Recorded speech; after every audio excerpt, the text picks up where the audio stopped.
Welcome dear student, welcome to this video. As you know we are talking about plant and water relation. Plant and water relation में अब तक के हमने कुछ theories देखी है जिसके थ्रू ascent of sap मतलब translocation of water कैसे होता है, जिसमें आज हम last theory देखने वाले हैं, that is cohesion tension theory या फिर इसे transpiration pull theory भी कहा जाता है. ठीक है ना. सबसे पहले ये सबसे ज़्यादा जो भी हमने इसके पहले और भी दो थियोरीज देखी है, उन दोनों थियोरीज या तीन थियोरी जो आपके सिलेबस में इंक्लूड की गई है उसमें से सबसे ज़्यादा एक्सेप्टेबल या एक्सेप्टेड जो थियोरी है, मतलब जो सबसे ज़्यादा अपनाई गई या मानी गई थियोरी है वो है कोहेशन टेंशन थियोरी. ये जो थियोरी है जिन्होंने सामने रखी, जिन्होंने एक्सप्लेन की है, उनका नाम है Dixon and Joly in the year 1894. ठीक है. ये जो भी थियोरी है ये दो मेन प्रिंसिपल के ऊपर बेस करती है. पहला जो है that is cohesion and adhesion और दूसरा जो है दैट इज ट्रांसपिरेशन पुल. सबसे पहले कोहेजन का मतलब क्या होता है, एक वाटर मॉलिक्यूल दूसरे वाटर मॉलिक्यूल की तरफ अट्रैक्ट होता है. That attraction between like molecules of water is called as cohesion. इसीलिए यहाँ पे कहा है force of attraction between water molecule. Water molecule ही दूसरे वाटर मॉलिक्यूल को फोर्सफुली अट्रैक्ट करता है, उसे कहा जाता है कोहेजन. वही दूसरा है adhesion. Strong force of attraction between water molecule and lignified walls of lumen of xylem vessels. Xylem vessel के जो सेल वॉल है उसके सेल्स और वाटर मॉलिक्यूल के बीच में जो अट्रैक्शन होगा, दोनों ही अनलाइक मॉलिक्यूल्स हैं या बोल सकते हैं हम अनलाइक स्ट्रक्चर्स हैं जो एक दूसरे की तरफ अट्रैक्ट हो रहे हैं, और वो फोर्स ऑफ अट्रैक्शन जो है उसे कहा जाता है एडहेजन. तो कोहेजन और एडहेजन मतलब कोहेजन जो है वो वाटर मॉलिक्यूल को पुल करता है, एक वाटर मॉलिक्यूल दूसरे वाटर मॉलिक्यूल को पुल करता है. इस तरह से एक चेन ऑफ पुलिंग फोर्स तैयार हो जाता है. दूसरा, ना सिर्फ ये एक दूसरे को पुल कर रहे हैं बल्कि ये जो भी वेसल है उसके वॉल के लाइनिंग से चिपक कर चल रहे हैं, मतलब वहां पे भी फोर्स ऑफ अट्रैक्शन है जिसकी वजह से पानी के बहाव को जो है वो आसानी हो जाती है. और यही कहना है कि कोहेजन और एडहेजन ये दोनों जो हैं जब कंबाइन होते हैं, मतलब the combined force of cohesive and adhesive force continuous water column is develop. दोनों फोर्सेस की वजह से कंटिन्यूअस वाटर कॉलम जो है वो तैयार होता है जाइलम में, जो पानी को रूट से टिप तक, प्लांट के टिप तक मतलब लीफ जो है वहां तक पहुंचाता है. ठीक है, ऐसा इस थ्योरी का कहना है. मतलब कोहेसिव फोर्स और एडहेसिव फोर्स बहुत ही इंपॉर्टेंट रोल प्ले करते हैं इन द पुलिंग और फॉरवर्डिंग और ट्रांसलोकेशन ऑफ वाटर. इसके बाद में जो दूसरा फैक्टर है that is transpiration pull. As we know transpiration जो है ये एक फैक्टर है जो प्लांट में कॉमनली पाया जाता है. ट्रांसपिरेशन का मतलब होता है the loss of water in the form of water vapour. जो एक्सेस अमाउंट ऑफ वाटर होता है प्लांट में जो इस्तेमाल नहीं हो रहा है और सूरज की रोशनी की वजह से वो पानी जो है वो वेपर के फॉर्म में ऊपर स्टोमेटा के थ्रू इवेपोरेट हो जाता है and the process is called as transpiration. ये कहा जाता है कि ट्रांसपिरेशन की जो प्रोसेस है, नो डाउट इसमें लॉस ऑफ वाटर तो हो रहा है but this process is necessary for the plant, ताकि वो जो भी कॉलम ऑफ वाटर तैयार हुआ है वो कॉलम ऑफ वाटर को ये फोर्स जो है जिसे हम पुलिंग फोर्स कह रहे हैं या ट्रांसपिरेशन पुल कह रहे हैं, ये जरूरी है जिसकी वजह से वो कॉलम ऑफ वाटर ऊपर चढ़ा जाए, और यही ये थ्योरी एक्सप्लेन कर रहा है. ठीक है ना. Transpiration pull is developed in the leaf vessel is transmitted down to root and thus account for the ascent of sap. जैसे कि मैंने आपको बार बार एग्जांपल दिया है एक स्ट्रॉ का.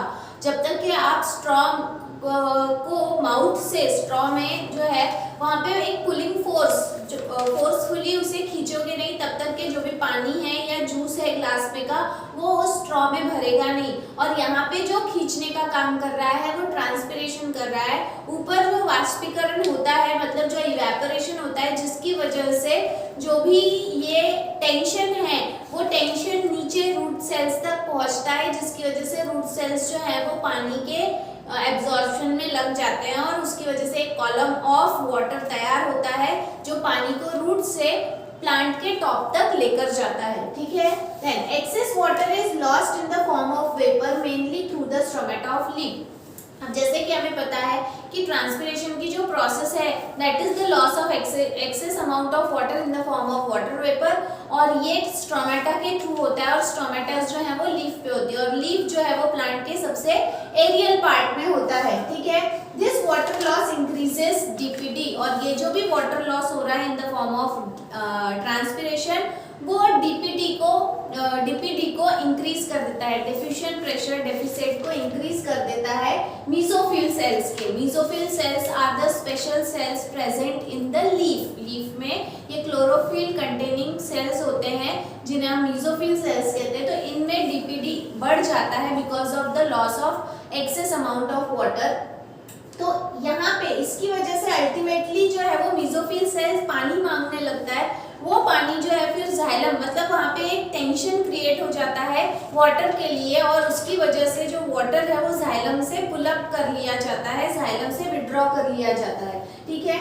Means due to continuous transpiration a gradient of suction pressure that is DPD is develop. मतलब continuous transpiration की वजह से वहाँ पे एक सक्शन ग्रेडियंट तैयार हो जाता है, ठीक है। ग्रेडियंट मतलब कॉन्सेंट्रेशन में फर्क, जिसकी वजह से वहाँ पे एक सक्शन प्रेशर खींचने वाला प्रेशर तैयार हो जाता है, जो गार्ड सेल से होते हुए जाइलम तक और जाइलम से होते हुए रूट सेल्स तक ये टेंशन पहुंच जाता है, और जिसकी वजह से फिर जाइलम के सेल्स जो हैं वो पानी आगे की तरफ फॉरवर्ड करने लगते हैं। Water column is pulled out of xylem, thus water is pulled upward passively against the gravity leading to the ascent of sap। यहाँ पे पैसिव एब्जॉर्प्शन हो रहा है क्योंकि एनर्जी की कोई जरूरत नहीं पड़ रही है। जो एनर्जी जो फोर्स जहाँ से डेवलप हो रहा है वो ट्रांसपिरेशन की वजह से हो रहा है, जिसकी वजह से कोई भी एटीपी इस्तेमाल नहीं हो रहा है, और अपने आप यहाँ पे एक पुलिंग फोर्स तैयार हो जाता है, जिसकी वजह से जो पानी है वो अपने आप ऊपर की तरफ खींचता चला जाता है because of the tension created by the process of transpiration. Transpiration की वजह से जो टेंशन क्रिएट हुआ है उसकी वजह से पानी जो है वो जाइलम से ऊपर की तरफ स्ट्रोमेटा की तरफ जो है वो खींचते चला जाता है, ठीक है। So this is all about the theory. ये इस थ्योरी का एक्सप्लेनेशन है जिसमें ये दो factor cohesive force, adhesive force and transpiration pull plays very important role in the translocation of water, ये इस थ्योरी का कहना है। लेकिन इस थ्योरी के भी कुछ लिमिटेशंस हैं, ऑब्जेक्शंस हैं। ऑल्दो ये थ्योरी सबसे ज़्यादा एक्सेप्ट की गई है लेकिन इसके अलावा इसमें भी कुछ कमियां पाई गई है, ठीक है। तो वो कौन कौन से ऑब्जेक्शंस है वो हमें देखना है। सबसे पहले जैसे कि वाटर कॉलम जो है वो पानी को ऊपर लेकर जा रहा है, लेकिन वो कंटिन्यू होना चाहिए, उसमें ब्रेक नहीं आना चाहिए, रुकावट नहीं आना चाहिए, तभी ये प्रोसेस कंटिन्यूअसली जो है वो कैरी आउट होगी। अब क्या हो रहा है, लेकिन जैसे कि आपको पता है कि दिन के समय में और रात के समय में भी टेम्परेचर का फ्लक्चुएशन होता है, और ट्रांसपिरेशन का सीधा रिलेशन टेम्परेचर से है। अगर टेम्परेचर ज़्यादा होगा तो ट्रांसपिरेशन ज़्यादा होगा। ऐसे समय में जो है जब टेम्परेचर कम या ज़्यादा हो रहा है तो जो कूलिंग फोर्स है उस पर अफेक्ट पड़ेगा, और उसकी वजह से गैस के गैप्स वहाँ पे आ सकते हैं, गैस बबल्स वहाँ पे आ सकते हैं, जिसकी वजह से वो कॉलम ऑफ वाटर जो तैयार हुआ है उसमें डिस्टरबेंस, ब्रेकेज आ सकता है, ऐसा ऑब्जेक्शन है, ठीक है। तो ये पहला ऑब्जेक्शन है जो इस कंटिन्यूटी को ब्रेक कर सकता है। Then दूसरा, this mechanism assumes that tracheids are more efficient than vessels। इस मैकेनिज्म मतलब पुलिंग फोर्स जो है ये ट्रांसपिरेशन पुल है, ये ट्रांसपिरेशन पुल थ्योरी है।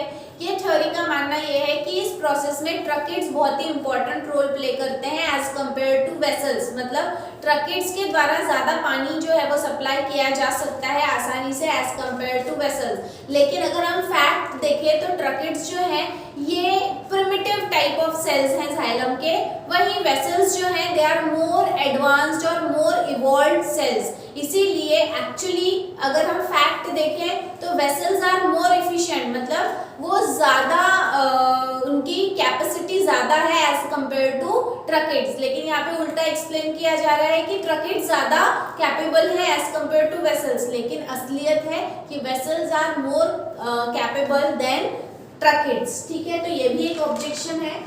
इसके बाद में नेक्स्ट ऑब्जेक्शन है, if plant is smeared with Vaseline order to stop transpiration even then ascent of sap is occur। ना देखो क्या बोल रहे हैं कि अगर आप प्लांट के लीव्स के ऊपर या प्लांट के पूरे बॉडी के ऊपर वैसलीन का कोट लगा देंगे, वैसलीन जो एक जेली है जिसकी वजह से जो पानी है, मॉइस्चर है, वो ट्रांसफर नहीं हो सकता, मतलब ट्रांसपिरेशन नहीं होगा, ट्रांसपिरेशन रुक जाएगा। अब यहाँ पे बोल रहे हैं कि ट्रांसपिरेशन की वजह से पानी खींचा जा रहा है, लेकिन अगर ट्रांसपिरेशन ही नहीं होगा तो पानी का खिंचाव या पानी का ट्रांसलोकेशन नहीं होना चाहिए। बट स्टिल ये ऑब्जर्व किया गया है कि एसेंट ऑफ सैप तब भी होता है, मतलब ट्रांसलोकेशन ऑफ वाटर तब भी होता है। तो ऐसा क्या चीज है कि ट्रांसपिरेशन नहीं होने के बावजूद भी वाटर का ट्रांसलोकेशन हो रहा है, जो कि एक ऑब्जेक्शन है। देन इसके बाद में लास्ट ऑब्जेक्शन है, लास्ट ऑब्जेक्शन है ascent of sap also occur in deciduous plant that have shed all their leaves. कुछ ऐसे भी प्लांट्स हैं, डेसिडियस प्लांट मतलब जो सूखे जगह में या पानी कमी वाले एरिया में जो प्लांट्स होते हैं, जो जिनकी प्लांट्स की जो लीव्स हैं, पत्तियां हैं, वो पूरी तरह से झड़ जाती हैं। अब जैसे हम बोल रहे हैं कि ट्रांसपिरेशन कहाँ से होता है, लीफ से। क्यों? क्योंकि लीफ में स्ट्रोमेटा होते हैं, लीफ के सरफेस के ऊपर स्ट्रोमेटा होते हैं। तो अगर लीफ ही नहीं है तो स्ट्रोमेटा नहीं होंगे, और स्ट्रोमेटा नहीं होंगे तो लॉस ऑफ वाटर मतलब ट्रांसपिरेशन नहीं होगा। बट ऐसे प्लांट में भी वाटर का ट्रांसलोकेशन मतलब एसेंट ऑफ सैप ऑकर होता है। तो फिर वो कैसे होता है? तो वो इस थ्योरी को कहीं ना कहीं डिनाई कर रहा है। ये जो फैक्ट है, ये जो ऑब्जर्वेशन है, ये इस थ्योरी को डिनाई कर रहा है। ठीक है, देन लास्टली सम अप करते हैं, मतलब पूरा ये जो थ्योरी है इससे हम क्या कंक्लूजन निकालते हैं। इस थ्योरी से कहीं ना कहीं ये कंक्लूजन, मतलब after studying all this theory, ये यहाँ पे हम कंक्लूजन निकालते हैं कि these observation point to the fact that beside physical forces, activity of living cells seems to be necessary for lifting the water column up। मतलब जो भी physical forces के बारे में हम बात कर रहे हैं, ये सारे observations कहीं ना कहीं इस चीज के तरफ इशारा करते हैं कि ये सारे physical forces के अलावा भी लिविंग सेल्स की एक्टिविटी भी बहुत ज़्यादा महत्वपूर्ण है, एक इम्पॉर्टेंट रोल प्ले करती है पानी के कॉलम को ऊपर अपलिफ्ट करने के लिए। तो इस तरह से इस थ्योरी के थ्रू हमने देखा कि transpiration pull no doubt create होता है, जिसकी वजह से वाटर कॉलम तैयार होता है।